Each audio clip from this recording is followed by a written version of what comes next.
All right, ladies and gentlemen, welcome back to the channel. So the Minnesota Vikings, they got rid of Kirk Cousins, and I think a lot of people across the NFL world are overreacting to that simple fact. I get it. The quarterback is the most important position in the National Football League, but the Minnesota Vikings have a plan, and they've also had a phenomenal first week of free agency. I, I really don't think it can be understated more. Before we get into their actual free agent acquisitions this year, I do just want to say, per ESPN's Matt Miller, there is quote unquote considerable buzz about the Vikings looking to trade up into the top 5 to select JJ McCarthy or potentially one of Drake May or Jaden Daniels if either gets past the New England's pick at number 3. The Vikings acquired 2 picks from the Houston Texans, including a 23rd overall pick in the first round in exchange for 2 picks in this year's draft and a 2025 second rounder. So I think a lot of Vikings fans, I'm a Green Bay Packers fan, when I saw that move itself, because obviously they got rid of Kirk Cousins, they signed Sam Darnold to a 1-year, $10 million contract, which as a backup quarterback or even a bridge quarterback, I actually completely love that move. What a lot of people don't seem to understand, even before Aaron Jones was picked up by Minnesota, is the Vikings have one of, if not the best, wide receiver cores in the National Football League. Like, folks, and I don't even need to tell Vikings fans, Justin Jefferson's 24 years old. And from here on out, you need to figure it out at quarterback so he remains on your roster, obviously. But I still have TJ Hawkinson, who's only 26 years old. And I have Jordan Addison coming off a 70-catch, 911 rookie season. He's 22. So they have offensive weapons galore. And then we saw that they picked up my freaking running back, Aaron Jones, which I was so pissed off about at the time. I've come down since then, but you get what I'm saying. Obviously, tonight we're talking about the Minnesota Vikings, but before we do, if you guys enjoy it, be sure to hit that like button, hit that sub button for daily NFL content. We haven't made a Vikings video in way too long, so Vikings fans, if you try and get this video to 250 likes, that would mean the absolute world to me. So, the Vikings lost some big-time players, right? Danielle Hunter, Jordan Hicks. But to be honest with you, man, if you're going to lose Danielle Hunter, Jonathan Greenard is a very good pickup, in my opinion. So he's, on the edge. In 2023 with the Houston Texans, he had a career-high 12.5 sacks, 52 tackles. He also had a forced fumble and 15 tackles for loss. He earned an elite 78.2 PFF grade in 2023. And in general, not only was one of the more underrated pass rushers, he was one of the better and more efficient and more effective pass rushers in the National Football League last season. I think the writing was kind of on the wall when they picked up Jonathan and Danielle was still on the roster. And then we saw one day later that, Danielle Hunter was going to be signed by the Houston Texans. You hate to lose all pro guys and multi-year Pro Bowl players like Danielle Hunter. But I do think the Minnesota Vikings are shifting into a newer focus, or what I mean by that is just more of a younger focus. So they're picking up all these players on, 1-2 year contracts like that. And if they actually were to trade up to pick number 5 or in the top 5 to select JJ McCarthy or Jaden Daniels or Drake May, it really doesn't even matter what your opinion is of a potential rookie QB.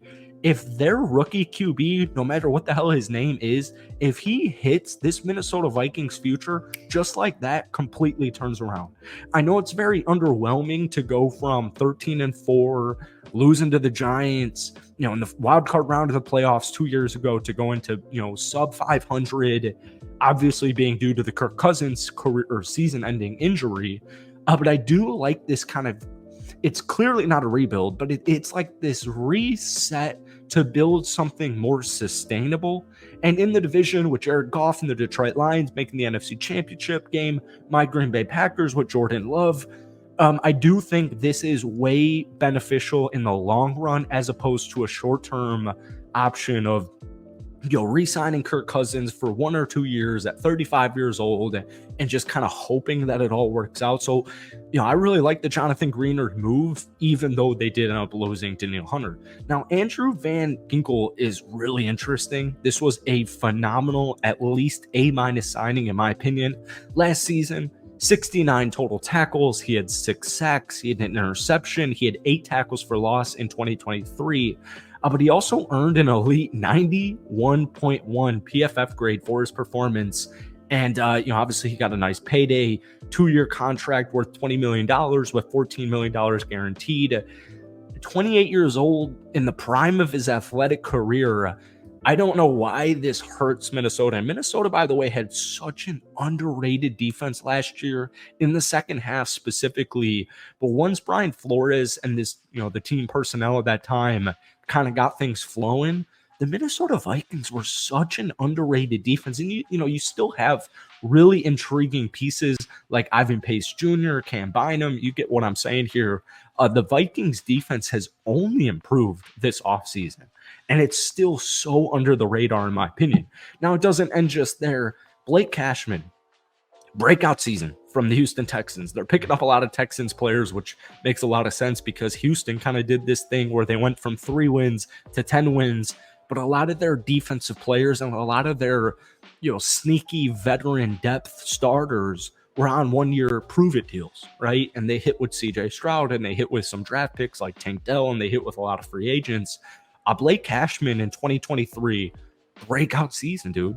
106 total tackles, 2 sacks, 9 tackles for loss. He had an interception.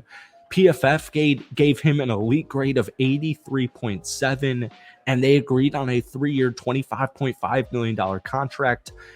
It's great. A little over $8 million, elite in coverage. I mean, that's another masterclass. Like all those 3 players that we just mentioned, Andrew, Blake, and Jonathan, those are 3 like at least B+ grades. I'm going personally higher, but I understand if you're a little concerned for whatever reason. I actually don't even know why you would be concerned. The Vikings defense has done a phenomenal job in free agency thus far. And then we are going to finish off this video just kind of touching on the main pickups for Minnesota in week 1 with my starting freaking running back. Screw you. All jokes aside, Aaron Jones. So the Vikings cut Alexander Mattison earlier this month. He was horrible. I was severely wrong. I thought he was going to break out into a Pro Bowl type of player. And it was, the Vikings were tied for the fewest rushing touchdowns this past season. Not good. That's clearly not going to be a problem with star running back Aaron Jones. Jones has averaged 5 yards per carry for his entire NFL career. Is just one of the best dudes in the league. He can run it.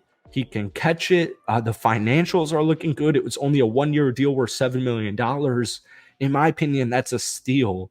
And if Aaron Jones is healthy, it's even more of a steal. So I really like what the Vikings are doing. I'm super, super curious what they're going to do with the quarterback position. I do like Sam Darnold either as a couple-month bridge starter or even just as your backup QB. But that's it from me. Hit that like button, hit that sub button for daily NFL videos. Most importantly, Vikings fans, give me a grade rating on your team's free agency thus far down below. And also let me know some free agents that you would look into this upcoming week.